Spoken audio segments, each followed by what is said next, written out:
రాజధాని నిర్మాణంపై దృష్టి పెట్టిన ఏపీ ప్రభుత్వం డిజైన్ల ఆమోదంలో తలమునకలైంది. కృష్ణానదిపై నిర్మించబోయే వారధిపై సీఎం చంద్రబాబు ప్రత్యేక దృష్టి పెట్టారు. తెలుగు సంప్రదాయ నృత్య రీతి కూచిపూడి ముద్ర ఆకృతిలో ఉండే వారధికి ఆమోదముద్ర వేశారు.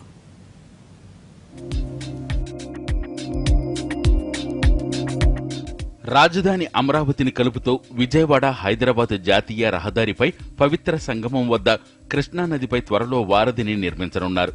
సిఆర్డీఏ సమీక్షా సమావేశంలో బ్రిడ్జి నిర్మాణానికి సంబంధించి ఎల్ఎన్టీ సమర్పించిన డిజైన్లను సీఎం చంద్రబాబు పరిశీలించారు.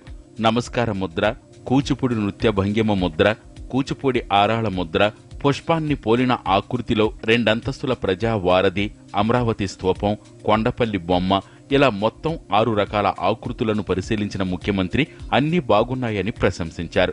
రెండవది మరింత బాగుందన్న చంద్రబాబు దాన్ని 4వ ఆకృతి మాదిరిగా 2 అంతస్తులుగా మెరుగులు దిద్ది తుది రూపు తీసుకురావాలని సూచించారు. దీనిపై ప్రజలు, ఇంజనీరింగ్ విద్యార్థుల అభిప్రాయాలు తీసుకోవాలన్నారు.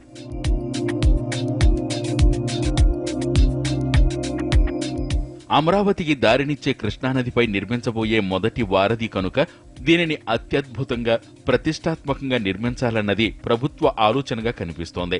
2వ అంతస్తులో పైభాగంలో పర్యాటకులు, నగరవాసులకు ఆహ్లాదాన్ని పంచే ఏర్పాట్లు, కింది భాగంలో రెగ్యులర్ ట్రాఫిక్ ను అనుమతిస్తారు. కన్యాకుమారి తరహాలో ఈ వారధిలోని పైభాగం సూర్యోదయ వీక్షణకు వ్యూ పాయింట్ గా మారాలన్నారు చంద్రబాబు. బ్రిడ్జిపై నుంచి నేరుగా నదికి ఉపమార్గాలు ఉండే జలక్రీడలకు అనువైన థీమ్ పార్కులను ఏర్పాటు చేయవచ్చని, పర్యాటకానికి ఇది మేలు చేస్తుందని ఆయన అన్నారు.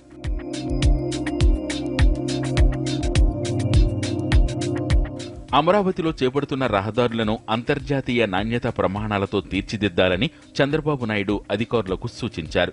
తొలి దశలో నిర్మించబోయే 7 రహదారులకు సంబంధించి టెండర్ ప్రక్రియ ముగిసిందని, ప్రాజెక్టులు, నిర్మాణ సంస్థలకు ఎంపిక పూర్తయిందని Amaravati development corporation CMD Lakshmi Parthasarathi ముఖ్యమంత్రికి తెలిపారు. 187 కోట్లతో తలపెట్టిన సీడాక్సెస్ రోడ్ల ప్రాజెక్టు పురోగతిని సీఎం తెలుసుకున్నారు. రహదారుల నాణ్యతా ప్రమాణాల్లో రాజీ పడొద్దని హెచ్చరించారు. రాజధాని భూ సమీకరణకు ముందుకు రాని రైతుల భూములను గ్రీన్ బెల్ట్ కింద ప్రకటించాలని, అక్కడ వ్యవసాయం మినహా రియల్ ఎస్టేట్ వ్యాపారం చేసుకునేందుకు వీల్లేకుండా చర్యలు తీసుకుంటామని సీఎం తెలిపారు. విజయవాడలో కొత్త రహదారులు, ఫ్లైఓవర్ల నిర్మాణ పనులు ఆరంభమవుతుండటంతో రెగ్యులర్ ట్రాఫిక్ కు అవరోధం లేకుండా ప్రత్యామ్నాయ ఏర్పాట్లు, మార్గాలను సత్వరం సిద్ధం చేయాలని అధికారులను ఆదేశించారు చంద్రబాబు.